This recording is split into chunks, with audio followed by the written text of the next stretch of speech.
Hello and welcome back. You're with Clint in the workshop again. So thanks for coming and joining us. Today what I'm going to do is we're going to be looking at tapping a hole with a tap wrench. That's a tap wrench, and that's a tap, which is 8mm. There's smaller ones as well. That's what maybe go down to 1/8 of an inch or something like that, with a bit of luck. So that's what we're going to do today, but we're not going to be doing it on the bench. I'm going to show you how to do it on the lathe. Anyway, first of all, let's get things first here.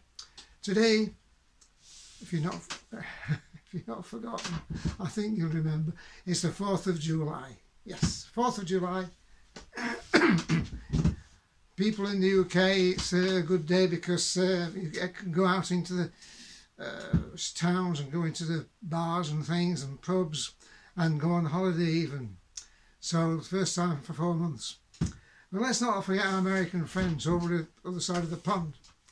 I say this because obviously, people that don't know, July the 4th is American Independence Day. And I used to spend quite a lot of time in the United States and did quite a bit of business there.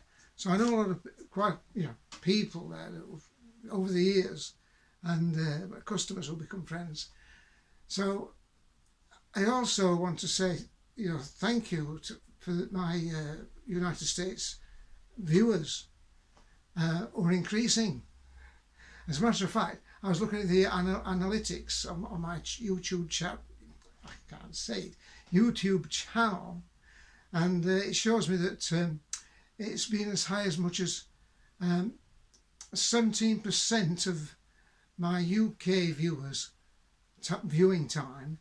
17% of that has been in the United States. So the fame is spreading, folks. However, on the downside, we didn't get any subscribers last week, so we could do with some more subscribers and likes, if you don't mind. So, yes, what I was saying, the United States people also, just remember, they've got, and I know people who live there, a big problem, more so than probably in the rest of the world with this COVID virus thing. It's horrible, and I know you're suffering, and people have here and all over the world. So stay safe and get over it. Thinking positive. It's the only way to go.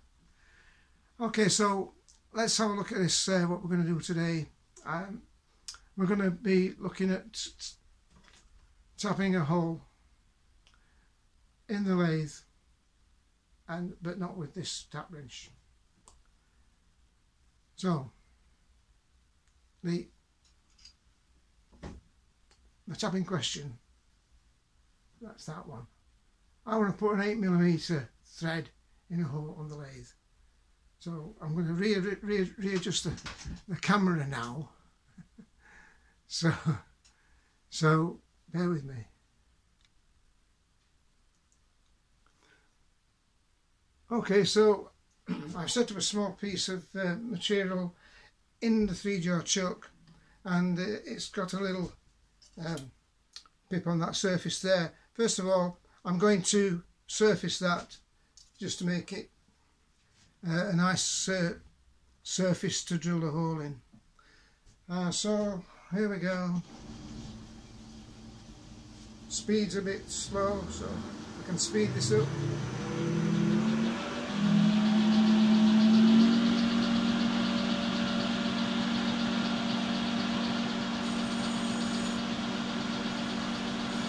And here we are. I'm just feeding this in by hand now.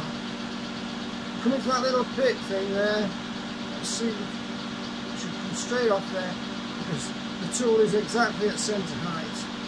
And I'm just going to, this is a nice tip, you can feed back. I just put a slight cut on so you can surface coming back. That's quite acceptable. Sometimes even gives a better finish. I hope you can see it there. Look, there you are.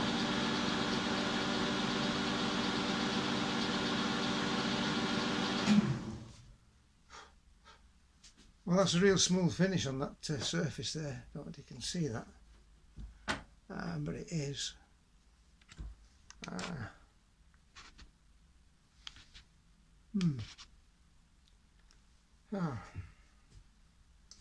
So that's that. I don't know if you can see that better there. Just doing the cameraman bit again. Anyway, oops.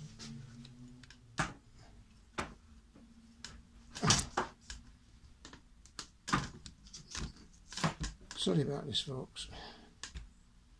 That's better. So you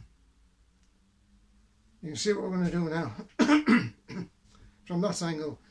What I'm going to do is to drill the hole at the core diameter for the thread. So before I do that, I want to make sure that the slides are free of swarf and stuff, and I want to make sure they're lubricated, because we're going to use the tailstock for another use. So when you're doing it this way, oil can, I'm just, might not be able to see it, but I'm just making sure that there's enough lubrication on that tailstock slide for this purpose. So there we go.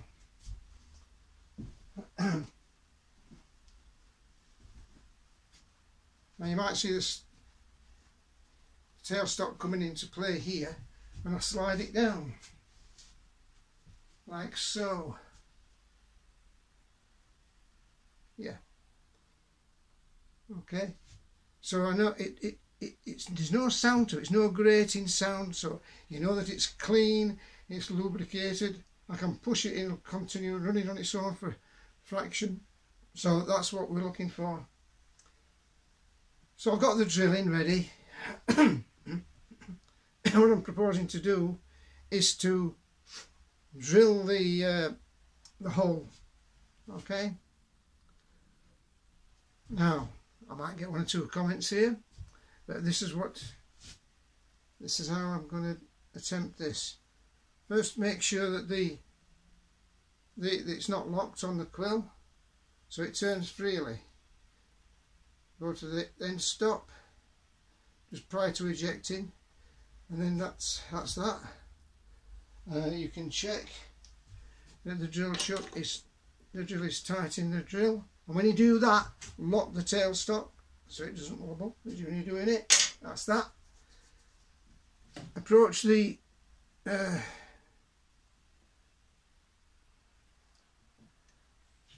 job, the workpiece. Now what we're going to do now is to drill the hole. Okay.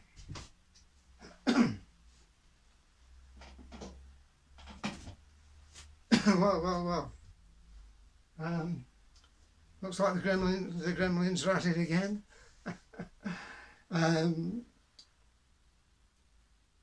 The lathe, the computer speed control is not going, so I've got to reset it, and just got 1 or 2 things to do. That's the 1.2.3 commence. Now this should start, and it's not doing. Just a minute here. Okay, so I managed to reset the display thing to about 260, and what happened, I stopped it on the stop start lever here, but when it goes above 260 RPM, I'm obliged to stop it on the switch that's over on the electronic control. So that was the problem. It's the only thing I don't like about that. You know, it's frustrating. I just like to use the normal machine switch gear. And anyway, we can carry on that. And it's a Dewhurst switch, which is a sort of rocks from reverse and forward as well. We're running again now, so I'm going to speed it up to drill this hole. Here we go. I'm locked in position.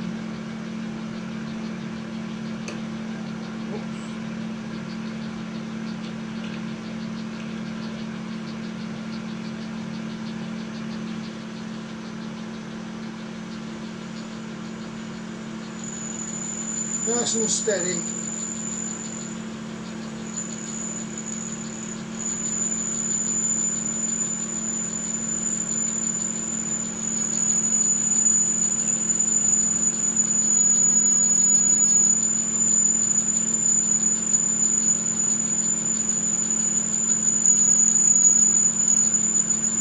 So the slot's coming away nicely. And it's just about, the workpiece is only about 1 inch or so thick, wide, depth or whatever it is. I'm going to bore with this drill all the way through, and that will facilitate the tapping procedure. There we go.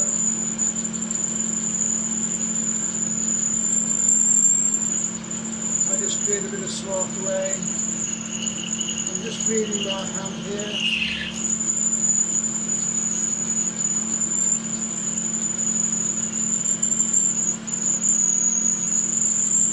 Nice and steady feed. I don't want too much of a roughness on the surface.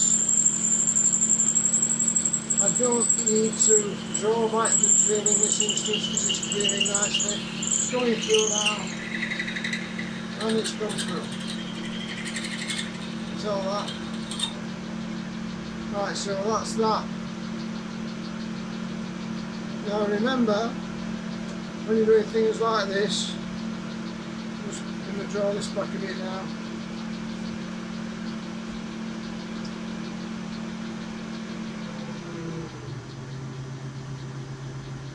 I'm setting the speed down to 160.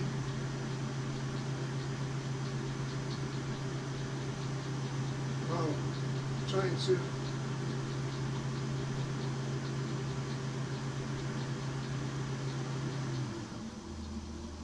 see it's slowing down. Going down to 260 actually. That's good enough. So now I can stop this with the Dewhurst rocker switch, which I've done now, and it'll start again. Oh, it did, didn't it?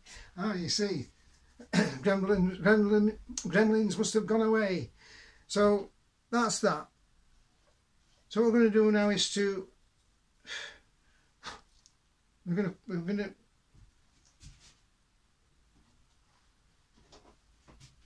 not going to use this. I might have used this small one if it had been a smaller tap, but we've got 8mm. So the thing is, it can get a little bit unwieldy, but I have done it on this before because it would clear the bed. But sometimes when you're tapping a hole in the lathe, it's a question of alignment. It's not like I'm on the bench, and when you've got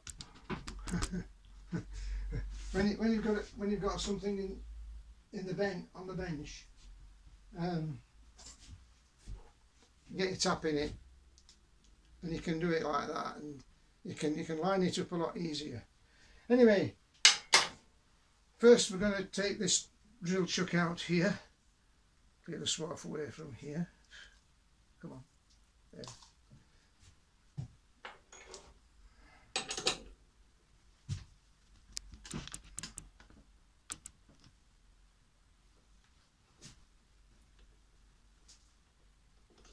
That's the drill. You know, so I always take chuck keys out, just a matter of course. Because even on a lathe, on the and I'm wiping the drill. Always clean the tools after you've used them, because it makes it so much easier when you pick them up the next time to use again. So that's that.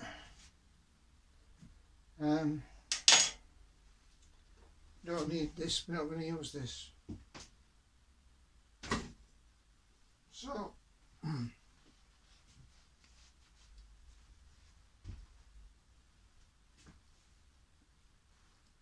we're going to use 2 taps, and we're going to start off with a, I know there's 3 in a set. We're going to start off with this second tap, okay, and then we'll finish off with a plug. Okay, so oops, there we go. Careful, I don't knock the tripod over. So what I'm going to do is to put this in the chuck, in the drill chuck, like so.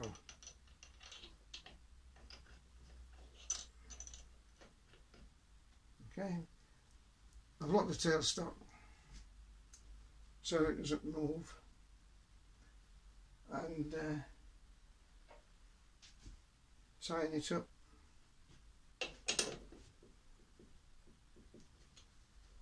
Like so, and then you'll see why we need to lubricate the slides. Okay, I'll just brush a little bit of swarf off here so you can get a better view. Right, so you'll notice here on the cross slide, on the tool post here, I've got 3 tool positions. The one nearest to me here is the parting tool that we looked at recently, and I've got another surfacing and turning tool there, and the other side is a boring bar. It's always good to do a risk assessment when you're doing things, because I don't want to lean over here and catch my hand on that tool point or the other tool point. So I've tried to get into an optimum position. So if you look here, I know it might sound logical, but some people don't think about it. I'm telling you, it's easy to do. Right, so here we go. I'm just releasing that. I'm going to turn the 4-way tool post into a better position. So that's the one position there, but I've still got a sharp tool there I could catch myself on, and the short parting tool is at this side facing me. I don't like that there, so I'm going to move it again to a different position there. Now what we've got here is the 2 sharp edges, parting tool there facing backwards, and then the other one there. And where I'm going to come here, I'm not going to cut myself on that, so I'll just be careful of these 2. It might sound nothing, but it's easily done. So do risk assessments. Okay, so now what I'm going to do is to just check the speed of this. I'm going to reduce the speed of it down to about, that's the slowest it'll go. Now you can go into the back gear if you want to go a little bit slower, but for this purpose it's not necessary. But if you do go into your back gearing, just remember to lubricate the lubrication points that I've discussed in a previous video, both on the centre spindle and also to the rear of the machine, where you can see the tumbler gears. There's a lubrication point there, and this is this is on a Boxford underdrive machine. You're familiar with it by now. So what I'm going to do now is I'll stop the machine with the Dewhurst switch, which you can't see, but it's here. And to do this, it always helps if you've got a reverse gear. So that'll go in reverse. Right. So I'm getting a bit near the chuck. I'm taking my watch off. Okay.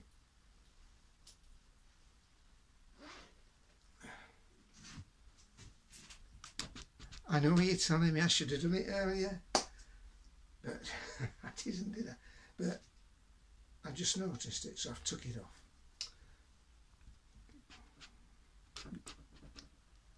Can't be too careful. So here we go. We've got this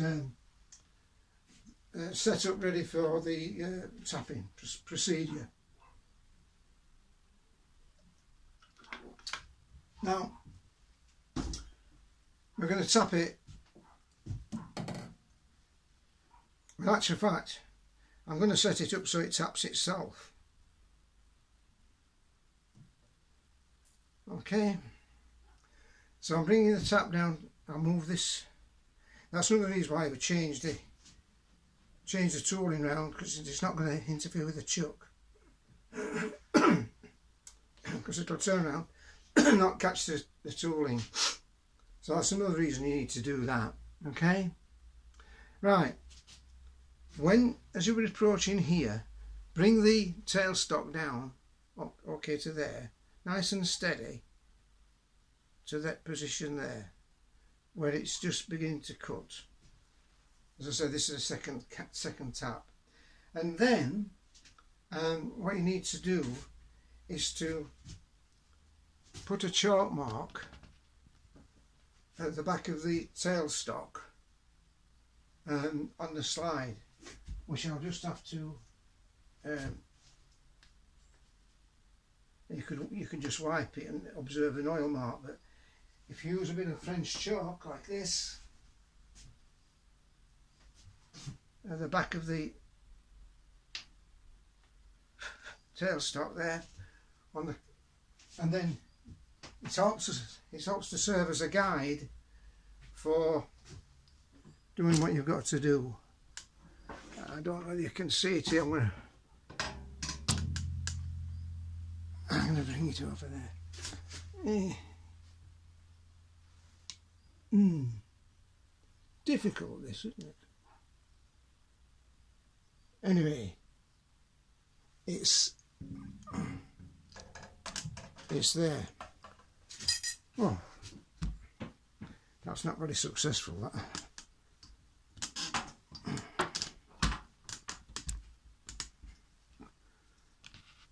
Well, anyway, it's a chart mark. I am working on a device to all things different, but when you get different angles, even if you've got a better holding device for the camera mount, it can still be awkward. Anyway, for this purpose, we're going to continue, and then we're going to show you what to do. So that's free. Free the tailstock so it moves up and down. I've locked this into position with your clamp on the quill. That's that. That's that. So you can't turn the tailstock. We don't want it to turn. Now initially, I've got one hand under control, and I'm going to just lightly push the tailstock towards the workpiece.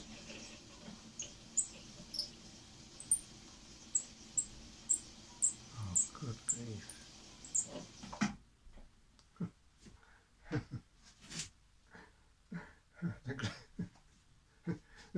The gremlins are at it again. Just a minute.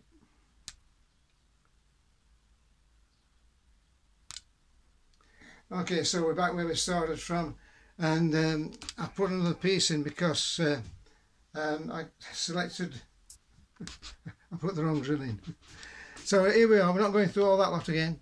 So I've already made another piece, and and I've set it up where we left off, ready for tapping. Remember, put the chalk mark at the back of the tailstock casting with a mark along the bed. So we can set this speed to what can we set it at? Let's see, a very slow speed.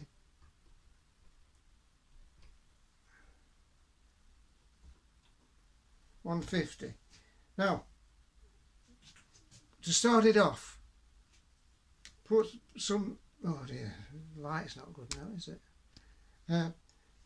Press lightly on the edge of the tailstock and just turn the chuck by hand a little bit.